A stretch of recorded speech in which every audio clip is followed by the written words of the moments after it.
të një lloj force e cila duhet sjellë pikërisht atë rigjenerimin e shoqërisë. A ka qenë, le themi, ishte ndër pretendentët pra nga emra që përflitej, se gjithmonë është ajo renditje që bëhet për përfituesit, ka qenë? Unë do të them që emri i tij ishte një emër ndër 2-3.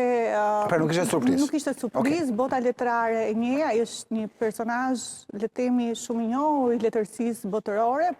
që me ikjen e tij nga Hungaria komuniste, duhet të themi që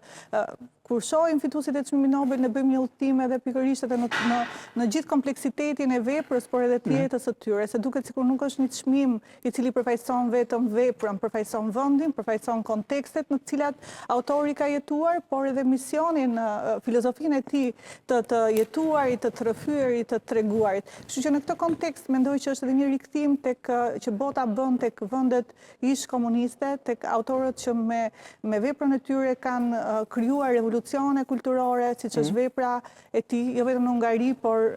kudo në botë. Ndërkohë në Shqip janë dy tituj të përkthyer, besoj tashmë si ndodh gjithmonë do ketë më interes apo jo? Fakt është diçka shumë pozitive që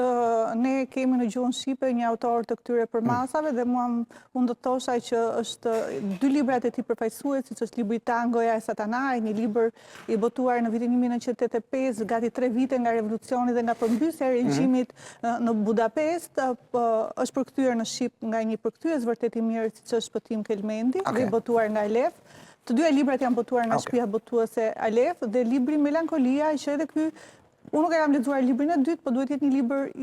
i përkthyer mirë, pasi është përkthyer nga një përkthyes vërtet i mirë siç është Romeo Çollaku. Dhe është mirë për ne që kemi tekste të këtij niveli në gjuhën shqipe për lexuesin shqiptar, kështu që Ala, çfarë ndodh më njëherë tani, se është paktën perceptimi është më njëherë pasi shpallet çmimi Nobel në letërsi, më njëherë ka një rritje të interesit dhe ka shumë qytetarë që shkojnë për të blerë këto libra. Është e vërtetë kjo? Sigurisht. Vetëm në Shqipëri, jo gjithmonë.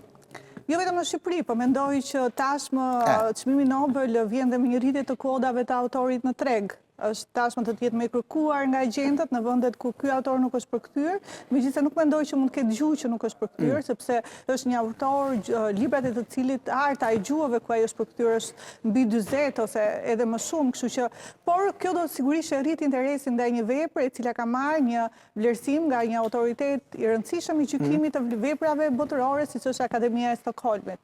Ndërkohë gjithmonë për ta mbyllur temën e Nobelit, se kemi edhe tema tjera për të folur, të imitatorin e librit, do të ndalim shumë gjatë aty.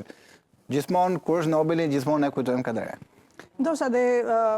sigurisht dhe ky tetor na kujtoi që sa e rëndësishme ishte emri Kadares, bri emrave të tjerë çdo fillim tetori, pasi nuk flitej vetëm për Kadaren, flitej për kulturën shqiptare, flitej për letërsinë shqipe, flitej për gjuhën shqipe, e cila ishte bri emrave dhe bri ngjarjes më të rëndësishme të letrave botërore, siç ishte çmimi Nobel. Sigurisht unë do doja që Kadare ta kishte fituar çmimin Nobel,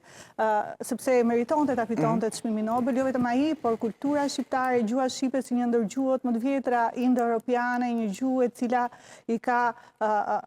bjetuar le të themi presioneve të gjata historike dhe ka treguar që në gjenezën e saj një lloj europianizmi, një gjuhë e cila shkrimet e para